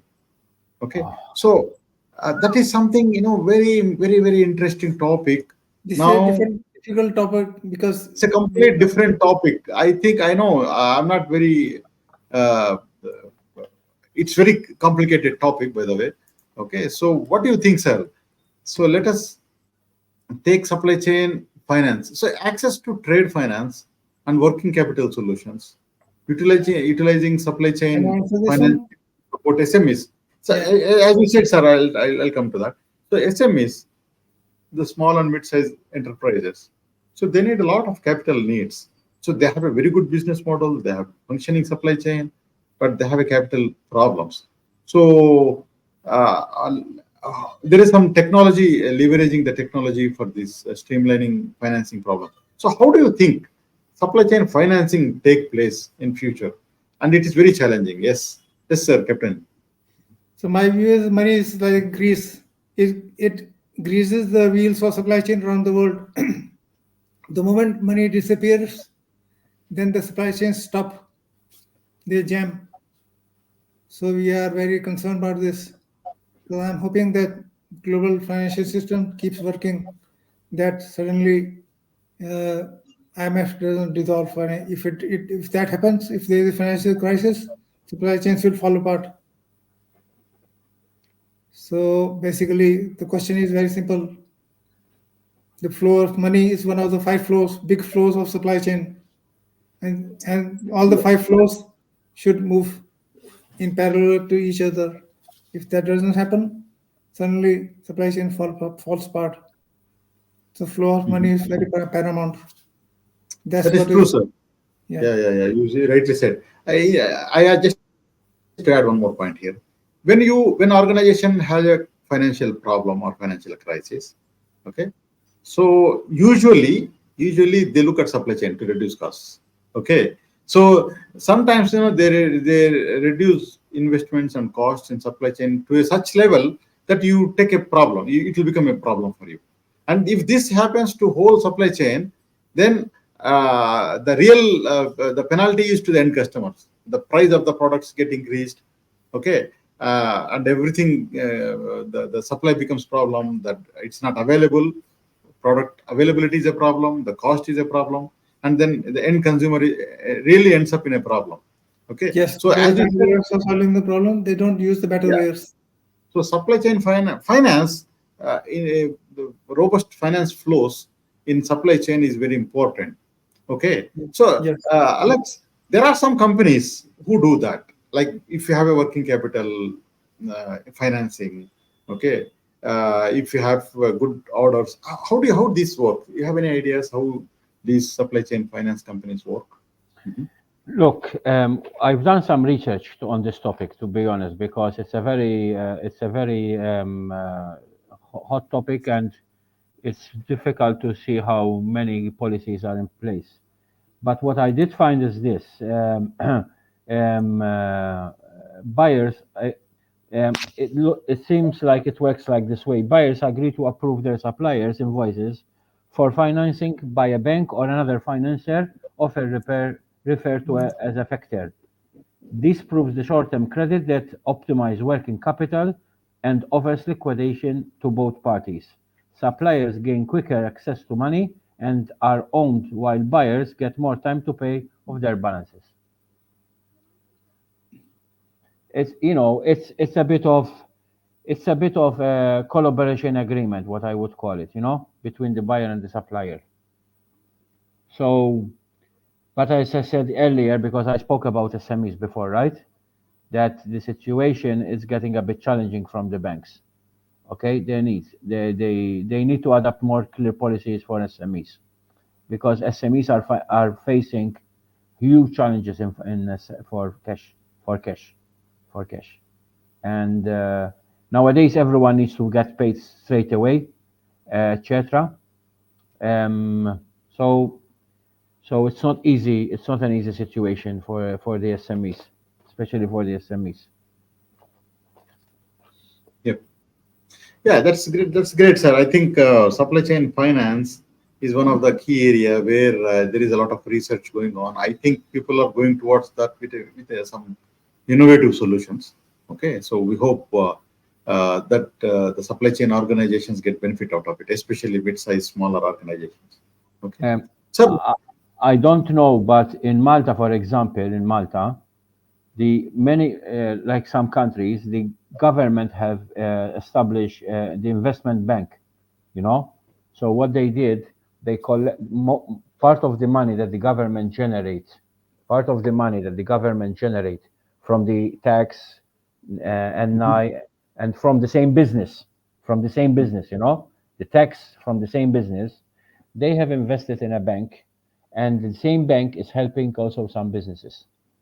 So it's a cycle, you know, and that is a very good policy. That is a very good policy, because if you don't create this kind of financial support, especially for SMEs, which I told you is almost 90% of the industry of the GDP, you will have problems. You will have problems, and if you kill ideas and innovation, what mhm, SMEs you will have. So you need to find the ways and means how to support the SMEs. mhm. Perfect, sir. Yeah. So let me, because there are some very important topics. The next topic, what we talk about is the global trade and regulatory compliance. Okay, Mm. sir. How this is very important. Global trade management has tremendously improved a lot. Okay, because of introduction of new systems, new policies, new processes, and compliances. I think largely the processes are simplified. Unlike before, there are so many templates need to be filled for custom clearances and all those stuff. Now, I think there is a lot of improvement in that, but there is still a lot of things to be done. So, in your opinion, to improve global trade and regulatory compliance. So, how does that? What is the best way to so the key challenge here, sir? Many companies don't understand this. Okay, especially mid-sized organizations, they don't understand. So they depend somewhere with a consultant or whatever in their global trade requirements. So what do you think? So what is the best way to help organizations in this area for the global trade and compliance? Captain, sir? The best way to identify the barriers to trade. So there are many barriers. There can be some barriers like custom procedures or custom costs or Mhm. processes, and you can streamline the process and reduce the cost. So once you identify the barrier, then remove the barrier. So I delivered a speech once for I'm just coming to my mind. In Melbourne, there was APEC Business Forum. So about 80 country people came for identifying the barrier. So we talked about what are the barriers. Let's talk about them. So the businesses come to the forum with their problems in trade. So they identify the barriers, and then they talk about they got commitment from minister to remove the barriers. In this forum, ministers undertook to remove the barriers in their country. There can be many legitimate or non-legitimate barriers. So you can make the process very convoluted, make it so hard to get a permit to get imports or exports. Unfortunately, in many countries, that's the case. That's true. And the bureaucracy can sometimes make it more complicated to get some money out of the importer and exporter. I That is won't true, say sir. in the countries, So but these barriers. actually, yeah. So what you advise is you need to have a proper strategies for Yes, managing your tariffs and trade barriers. So yes, identify trade barrier and then Yes. highlight to appropriate authority, whoever is doing. Yes. If they can solve it, I think the majority of the problems will be solved. Yeah. Okay, so this is where I think the third-party logistics providers who take take care of that intermediary requirements play a key role, especially in global trade. So, what do you think, Alex? So, what is the role of third-party logistics provider in the global trade and regulatory compliance? Um, Nowadays, most of the 3PL companies, they have their own associations where they can voice their challenges, both in different modes of transport, and this consolidating voice can reach the government, and the government then can understand the situation. And as Captain said, there can obviously start releasing these barriers and make it more smooth for trading. I have seen this in Dubai, for example. I'm talking a real situation where in 2008, I believe, 2008, um, 2008 or 9, I don't remember, where we were called in Jumeirah, the DED, Department of Economic Development at that time, you know, they have taken the initiative to call the 3PL companies and other players, and they wanted to listen from us what are the challenges in the market. And I remember, because at that time the new Maktoum airport was going to open, and they opened the gate, a corridor from Terminal 2 to Maktoum Airport, which is very good. You know, you bring goods by sea and dispatch them by air, which is good, and you don't need to pay nothing, just straightforward. And this is very important, that nowadays you have structures like the Chamber of Commerce in every country or in every region, where the 3PL companies can come together through their voice. They made their voice, and then that consolidating voice can reach the government, and the government have to listen from these guys, because these guys are the ones who move things around. They are, you rightly said, 3PL plays an important role. They are the guys who moves around. If you don't listen to these guys, to whom you're going to listen?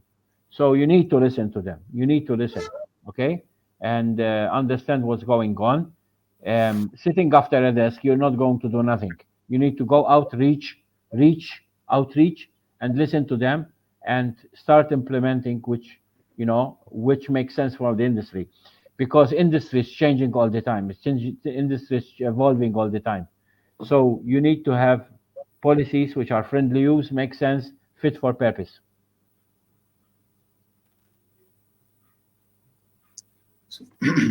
It's very important. Yeah. So third-party logistics provide a very important Yes, yes, yes, role. yes, yes, Okay. Yeah. I think majority of governments now, they are doing a lot of training courses for the companies. They are yes, offering some yes, kind of trainings yes, because I think in global trade management, I think its awareness is one of the most important thing.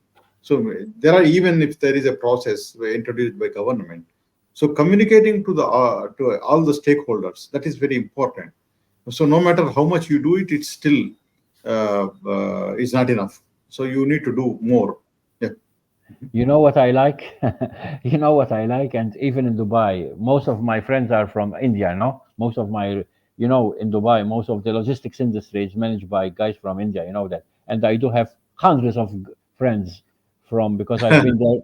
I've been there almost 22 years. So can you imagine my network and my friends there, huh? Really good friends, huh? And the good thing, we laugh together in the evening when we're having maybe a coffee and a shisha, and we laugh because when the Maktoum in Dubai do something, the others will follow him. The others will follow him, and this is good competition, because competition brings your country on the edge. Yes. It's Yes. very good. It's very good.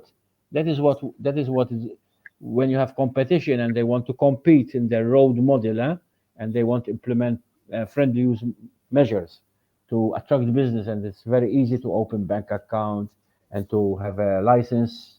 Yeah, that is very good. It's very good. And this is the Yeah. situation right now in the Middle East, by the way. Eh? This is the Yes. situation. True. That is true. You have couple of companies who are in pole position, like Formula One. They want to compete with each other, and this is healthy. This is healthy. So one of our client, who is a third party logistics provider in Mumbai, so now he opened business in Dubai. Okay, so he's using our warehouse management system. Yeah, yeah, So yeah. now he's happy. He's very happy there actually Yes, in yes, Dubai. yes, He's yes, saying that it's a little expensive to establish a business, yes. but once you establish, it That's it. fits You can fantastic. go. Yes, you can Yeah, go. Yes, it is expensive. I have to admit that. But the mm, policies are extremely friendly use now. Extremely friendly use. Very. that's In great. 7 days, in 7 or 8 days, without doing any marketing, you can establish everything in 7 8 days. Have the license, open the bank Yeah, account, your visa, insurance, everything, everything. everything That's will it. come. Yeah, yeah, yeah. And now, Uh, now Saudi is following, and the others are following. Let's do it. Do it, man. Do it. uh, So everything will work in the portal. So all you need to do is Yeah, just log in into portal and do it, and then you have a virtual assistant who can do it yeah, for yeah, you. yeah, Yeah, yeah, yeah, yeah, yeah, yeah, yeah, yeah, yeah. that's true. That's true. What is happening is this: in the previous years, in Europe was that way. In Europe was that way. Now Yeah, it has changed. Now in Europe, yeah. Now Europe is it's complicated. becoming more difficult. It's more bureaucratic. Anyway, anyway, anyway. Long That's story. good. It's a long story. Good, sir. Yeah. So now let's talk a very important topic because we have 30 minutes time left. Okay. So let us talk about something on resilience and risk management. Okay. So it's very important. You talk about supply chain and you don't Excuse talk me about for a risk. minute, please. Excuse me for a minute. Yeah. Talk about supply chain and you don't talk about resilience and supply risk management, that is not going to happen. So whenever you talk about supply chain, there is a risk involved. Okay. So the risk management starts from identifying multiple sources. Even in the procurement, identify the multiple source from where you want to get the products for your company, either if it is a manufacturing or whatever. Okay, so creating a contingency plan, maybe some sort of scenario planning kind of thing. Okay, then do some sort of risk management with your suppliers. I think this is something which is very important, Captain Saab. You travel across the globe over 200 ports. So what do you think? So how does that risk management evolve over a period of time? So what is the current challenges for risk and resilience, and what is your advice for the companies? My advice is very simple. Have alternative sources, have plan B. For everything, have a plan B. So if plan A doesn't happen, what is your plan B? Have an alternative. So have something to fall back on. So if that doesn't work, what happens? Always have a plan B and always be ready to trigger plan B whenever you need to. Somebody Yeah. gets COVID and drops Mhm. out, no problem. Gets somebody else. So Alex, we miss you. We talk about resilience and risk management. Okay. So having multiple sourcing for your materials or services or whatever you do it, and having the proper scenario planning and contingency planning is very critical Yes. to make your supply chain resilient and also to reduce risk, because risk management and supply chain management go hand in hand, because if we see a very big accident in any particular highway, it will disturb the whole traffic, and then you end up in a big the- dis- uh, distortion in supply. Yeah. Okay, so there is a it's very important. So what do you think about how can the companies improve risk management in supply chains? One of the biggest mistakes that companies do when the good weather is on, they move along, and they never think that something might happen along the way. And this is what I always tell them: don't rely always on the good weather, because there is always rain coming, and you have to work in the mud, you know, always.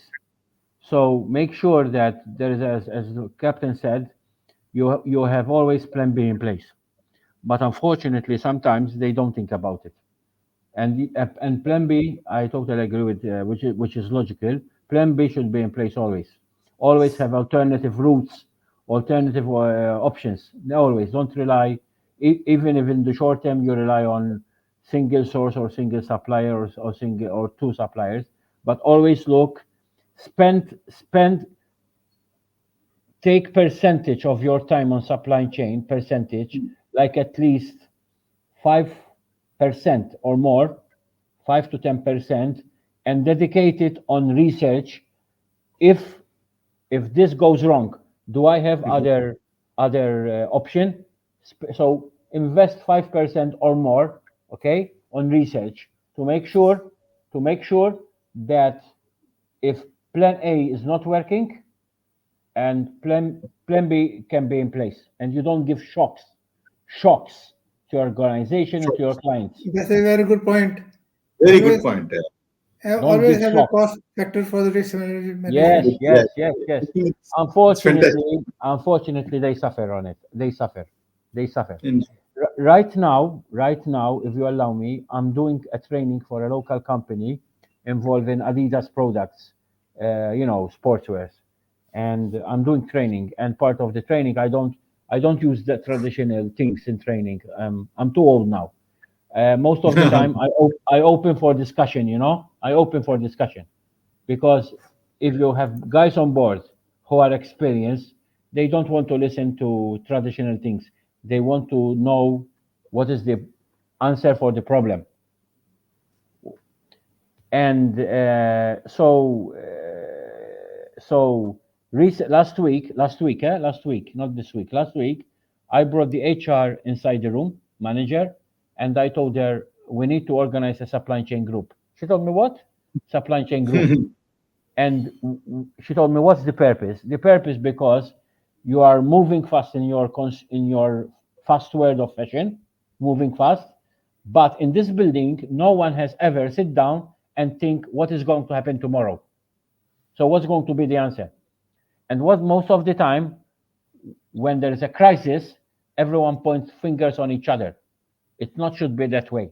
It should be, boom, we have plan B. Let's move to plan B. That's it. That's very important, sir.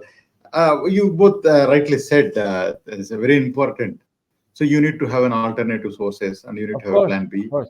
And Alex, as you rightly said, you need to invest time. Plan B will not come from out of sky. You need to invest on it. No, no. Okay. So the moment, especially, I think that's a key role of the senior managers, right? So Mhm. especially when you're talking about vice presidents, supply chain, or general manager supply chain, or director supply chain, that's what you do it basically, right? Okay, so there are some operational managers. They are there to do firefighting and whatever. But as a head of strategy, you need to think about the risk of in supply chain, and then you need to have a very clear scenario planning. Maybe plan C also. If it is a plan B and maybe plan C, you just and it is not only enough to do the plan B kind of thing, and you build a culture also. Okay, so almost always think about sustainability and risk management in your operations. So you don't the people even at the multiple levels also they know how to maneuver the things and then make the things done, make their job done. It could be a delivery or it could be a production or it could be whatever. Okay, and when you are operating in a longer supply chains, it will be more important, especially when you are depending something on imports, where the lead time exceeds like 60 days, 90 days kind of thing. And if you don't have a proper risk management, you will always end up in a problem. So people think that making a larger order quantity and then bring them and then it is sufficient for next 3 months. People think that that is the best way because you save a lot of money there. But what happens if this shipment is in trouble for whatever reason? So think about having a simpler, smaller quantity shipments, and then reduce the shocks, as Alex said. I think that's very important point. Uh, I think let us talk a very favorite topic all technology. Okay, so without technology, I think that is something which there is another very important topic left. but that I kept it deliberately to the end because that is the most important. Okay, so technology. There are two things. One is the digital transformation of your supply chains, and then I mean, when you talk about digital transformation of supply chains, you talk about all the systems involved in supply chain, whether it could be enterprise resource planning, or it could be a warehouse management system, or it could be a fleet management, a global trade management. It could be track and trace. It could be the scanning, barcoding, IoT devices, anything. Okay, so all these things. The thing is, bits and pieces, yes, everything is there. The question is how these things work together to make your company a competitive advantage. That's what matters. Okay. Now let us talk about this. So technology integrations and interoperability. So what do you think, Alex? So Yeah. in your perspective, so how does that Okay. operational systems, and then how Okay. what is the future? So what is your advice? Okay. I prepared something on this because you need One to more focus. question for you. I think you can take up this question also along with that. Okay. Especially in developing countries, investing in these systems, especially in warehousing, fleet management, okay, or global trade management or whatever, they think this is an expense. Still, they think that this is an expense. This is not. They're not thinking this as an asset investment. Okay, so how does that you really achieve a digital transformation in supply chain industries as a companies? Alex, over Um, to you. I look. I think um, if they see it as investment or not, they have to invest on it. But if you ask me personally, at least from two different regions in Europe, South Europe countries, and Middle East, I don't think there is any problem on IT because um, if I mention two kind of systems, I'm talking about ERP and WMS in the Middle East. Uh, these kind of systems were so so implemented, so implemented. If you look at, for example, two major of ERP systems like Oracle and SAP, they have dominated the area, the Middle East area, all from one corner to another. They are in pole position all the time, either Oracle or SAP. And there is the small companies who adopt the WMS because there are so many companies which offer WMS. When then you need to integrate it with a financial system, you need to interface it with a financial system. But I don't think there is any issue with that because they know that to be able to take decisions on numbers. Numbers can be everything. Numbers can be people. Numbers can be stocks. Numbers can be financial figures. They need to have a system in place where you need to push a button and suddenly you have a dashboard in front of you telling you what is the situation with those numbers and also the forecast for tomorrow. So to be able to that, you need a system in place. But I don't think there is any issue in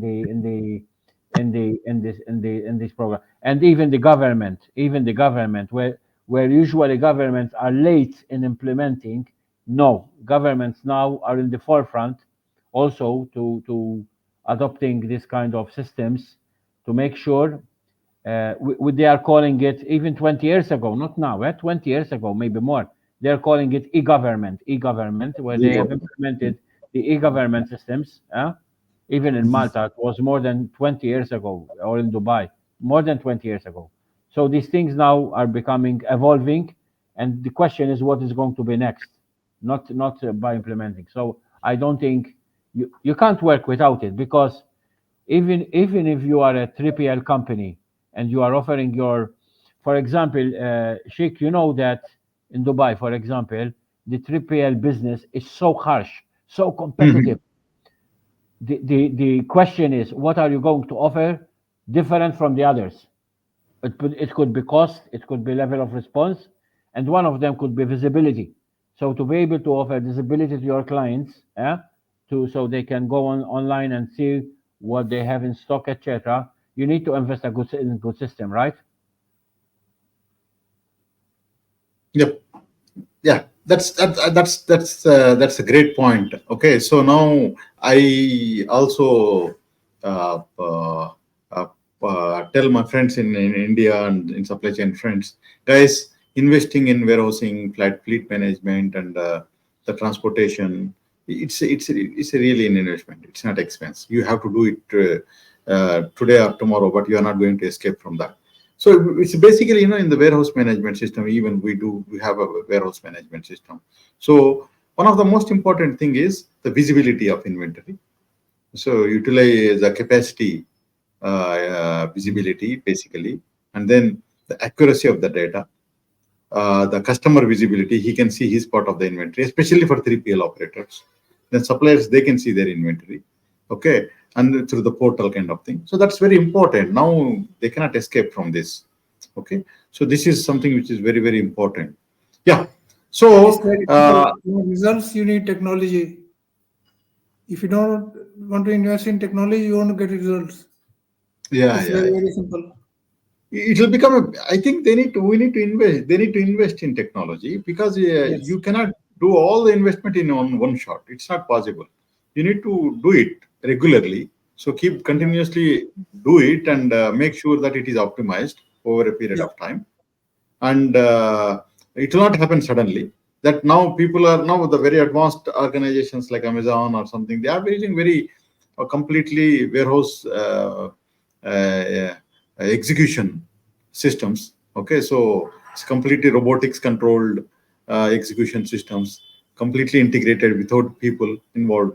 Okay, so there are many things. So not all the companies can afford that, having that, but it's very possible that you do. It's a good that we are also offering supply chain solutions, warehousing, transportation, and Yeah. fleet If you management. can't afford it, then you won't get the results. You have You to will live not with get that. So old that is a key technology. takeaway. Um, Sheikh, there is a situation where if you have a company which is suffering from cash flow, okay, software companies, what they did, okay, they have went into partnership with them. How? Mhm, They mhm. said, okay, we will install the system, okay. You don't need to buy it; just it belongs to us, and you pay along the way. There's no need to buy it. It belongs to us. The license stay with us. That's a partnership. It's win-win for both of them. Yeah, yeah. So it's good, you know. That's better, because it's when you talk about supply chain, it's all about having a lean supply chain. So investment is always a challenge. So the supplier of the system or the implementer, they need to be aligned with the business. So it's more about like a partnership in that. So I see that even the software is also like some sort of 3PL for them. Okay, so you come and help them, and then we work together and grow. So that's how it is. Okay, so I think that's very important discussion, sir. Now we talk about talent management and Ah, workforce development. I think give, that's very interesting. I kept give, it at the end. The reason is it's very important. give me Now, the show now. Give me the show. yeah, it's very important before. Uh, so to do all this, you talk about sustainability, you talk about technology, you talk about risk management, you talk about compliance. Everything is done by people. So if the people don't know what it is, so all these are nice talks only. So you cannot do anything. So now, how can we make sure that the supply chain is given a priority from the education point of view, from the practical education? It's not about the theoretical. So from practical education point of view, and what is the roadmap for the global supply chain companies to close this gap, especially in the talent? So I think it's up to you, Okay. sir. We have Let me tell you. Yeah, First thing please we, do. we go in, we do a diagnostic very quickly. We give them a scorecard. We said this is out of on these 10 measures, you are 5 out of 5 or 3 out of 5. So the question from the company will be, how do we go from 3 to 5? You want to get to 5 out of 5. I said, okay, we can run a workshop to make it that way. So we do training wherever the weakness. we do training in supply chain workshops. So basically, assessing the skill gap for the key Yes, supply chain people yes, is one of the key area. Mhm. Okay. I think again here it is not a expense; it's an investment. So you need to have a right people to invest. Okay, so you need to have a right people to invest in this, so that we need to have a right process to explore what are the gaps. yes. Okay, and then you need to find a right roadmap for them to close the gap. So it is something which is very important. It's not something a one-time job. You need a continuous things, because there are so many things they need to learn and they keep learning. But Alex, what I see is, especially maybe in India and this part of the, so people don't spend enough time, enough. They don't invest a lot. Organizations in supply chain education. So what do you think? What is Mm, your take? I don't agree with you. Sorry about this, but I don't agree with you totally, and I will tell you why. E- e- um, okay, let me divide my discussion on two levels. First, big corporates, big corporates have invested in, for example, if you take big 3PL companies, okay, like couriers, DHL, UPS, and the GAC in Dubai, they have their own training center in the company. Even, for example, what's his name? This big company in Dubai, the big Toyota, what's his name? The family business, Al Futtaim. Al Futtaim have their own training center in Dubai, which covers all the areas, even in logistics. So what I'm trying to say is there are companies who realize, not now, but some time ago, that to sustain their workforce, to reduce the high level of staff turnover, they have invested heavily in their training center, and they do have their own internal trainers, and they do bring trainers from outside as well to have a mix, because it happens to me that I'm invited by different companies to go and put some salt and pepper on the rest of the cake, on the rest of the burger. So yes, it happens. um, it comes also from the other side that every person needs to invest a bit on himself to keep himself updated, especially Yes. about research, especially about research, and there is no excuse nowadays, because on the internet now you can have so much information going on, so much, and best practice, and books and papers, etc.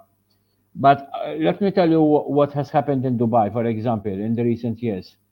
In Dubai, there was in the early 2000, there was a number of universities who have established themselves, offering undergraduate and postgraduate programs in the field of transport, logistics, and supply chain, right?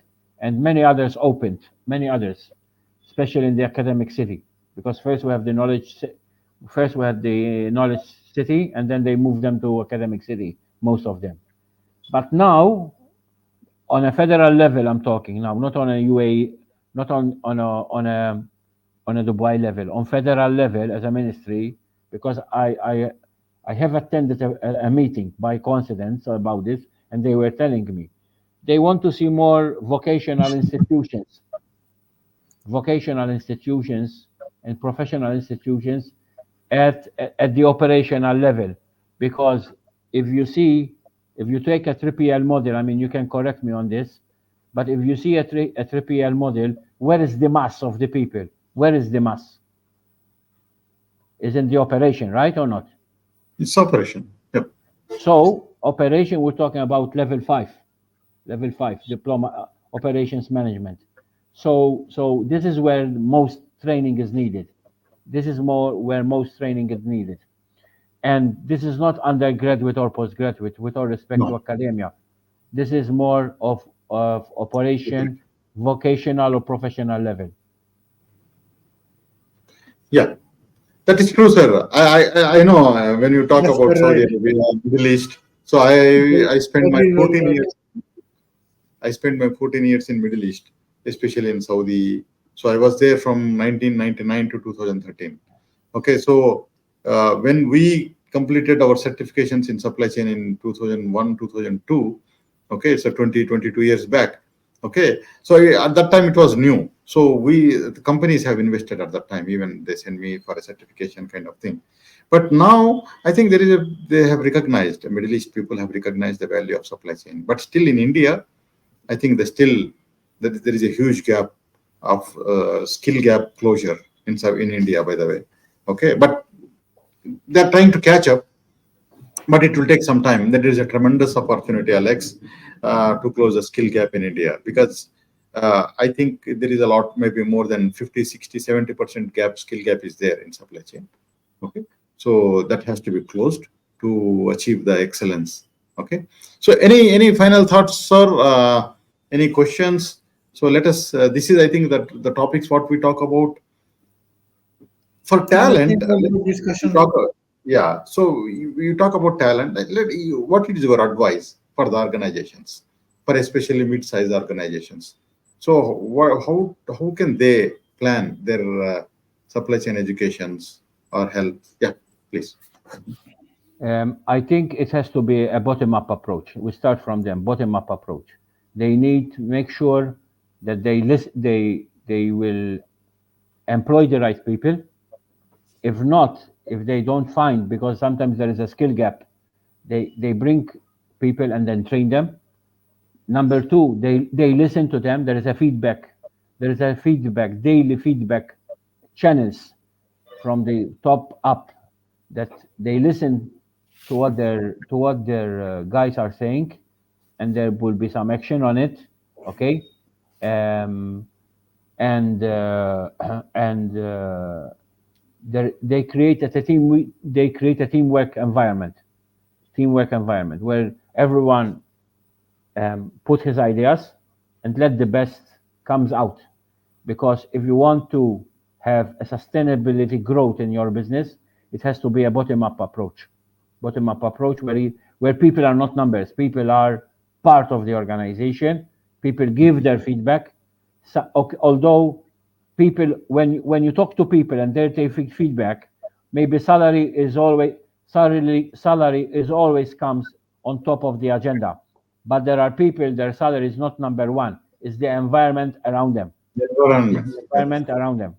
So they need to listen to what the people are saying and take the feedback and put some action.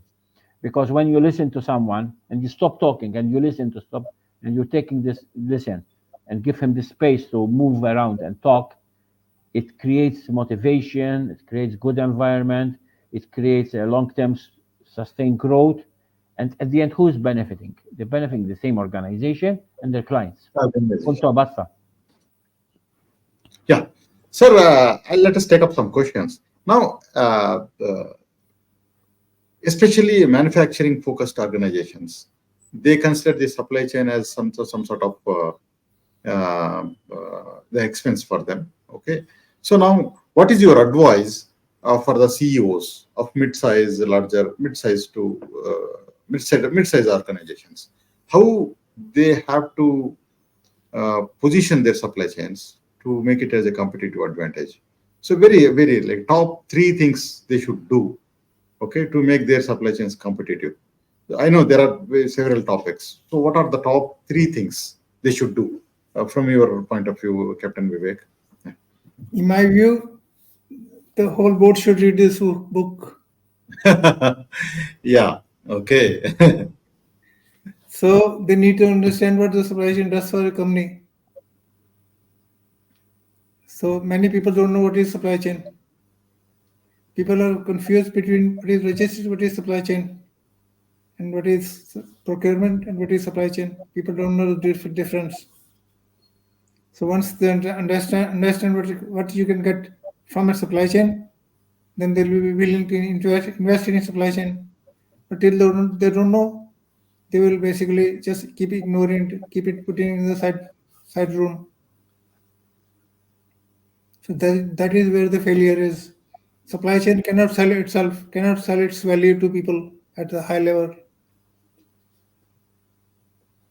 So we did that. So sometimes many years ago, we were speaking to politicians, to the prime ministers, and then suddenly government policy level there were many differences, and countries started investing in the infrastructure. So that is very hard. But unfortunately, unless the board understands what is the importance of supply chain, in fact, what I am advocating right now is supply chain board. Hmm. So board have a subcommittee which is responsible for supply chain security and supply chain efficiency. Unfortunately, right now that's not happening. But I'm talking about this in every way Hmm. I can talk about this. So the supply chain board, is it, are you talking about the within a company or like a group of companies who are connected in supply chain? Yeah, you go to big companies, they have a board subcommittee for many things, for Mhm. remuneration and for many things. They should have a subcommittee for supply chain. It's very interesting, sir. Yeah. Mhm. So that's my Yeah, perfect to purpose. address. Yeah. Perfect, sir. Yeah, Alex, would you like to see top three key takeaways for CEOs to make their supply chain a truly competitive advantage? So, what do you think? Yeah. First of all, they look at 360 degrees around them. They go out of their room and see what is happening around them.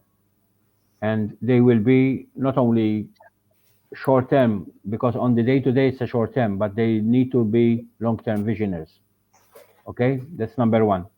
Number two, they can be leaders by example. They be good leaders and leaders by example. Okay, and when I say leaders, it means even if you look at the pyramid of management, it sometimes it can flow. Instead of you look top down, you look from bottom up, because you need to show your people that you're one of them. A good leader is to lead and show the people he's one of them, not staying up there. It's not those days are finished. Um, and as Captain said, try to open up the knowledge of supply chain across the board. Open up the knowledge. Um, Everyone should have the same, should have a good understanding about supply chain, from the CO to the cleaner. Okay, and have one simple mission statement. Clients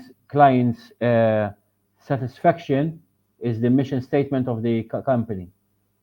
So they need to have an open mind. If they have an open mind, I'm sure they will succeed. They need to be open minded in 360 degrees into sitting. What at the end of the day, this is the question: what makes you different from the others? This is the day. Mhm. What makes you different? Not only in cost and service. What makes you different from the others? If you have an answer for that, then it makes you success. So make sure you're Perfect. different from the others. Perfect. So you need to know what makes your organization different than other people, other companies.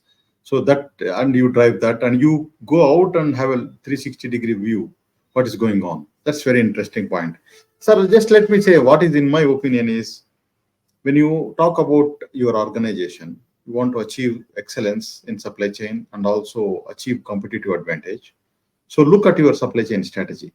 Okay, it's not enough to have the business strategy in place. So look at your supply chain strategy. Is it aligned to business strategy or not? I think you need to have a look at it. You need to spend time. So you do a very nice business strategy. You have a very fantastic things, finance and everything. But when it comes to supply chain, if you don't have a right uh, supply chain strategy in place, that's you will have a problem. So to get that supply chain strategy in place, you need to do all those things what Captain Vivek and Alex has said. So look up what is working and what is not working for your industry. So how you are scaling up. So having a good supply chain strategy is one of the very important thing. The second thing what I say is, you need to have a good planning processes, supply chain planning. So yes, operations are very important. You spend a lot of time in operations. You need to excel. But sometimes, if you don't have a proper supply chain planning, you will have a big disturbance in supply chain operations. So have a good supply chain planning process in place. Okay, it need not be very complicated. It should be very simple. But you need to have a good supply chain planning process in place. You invest in, especially in the people or in the systems, whatever. And then in supply chain operations, when it comes to supply chain operations, do it properly. So, like, invest in the people, invest in systems. I think these two things you do it, and proper feedback, and then you introduce KPIs. So proper key performance indicators you need to introduce, so that you know exactly what is happening. And I think, Alex, the proper communication with the supply chain members, how they add value to the organization, is very equally important.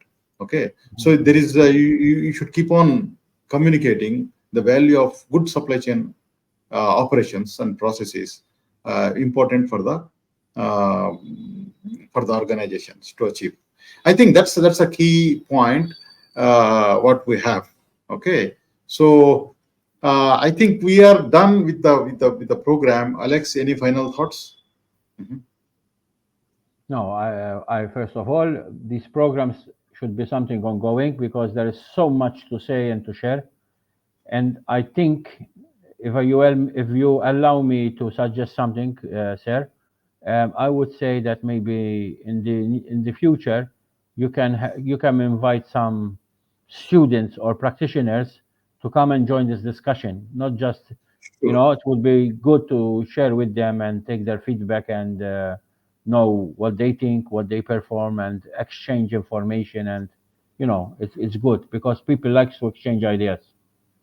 That's excellent. That's excellent. I think that's what we want to do. Our conference team is doing that. So they are trying to bring the fresh minds, Yes. operations people.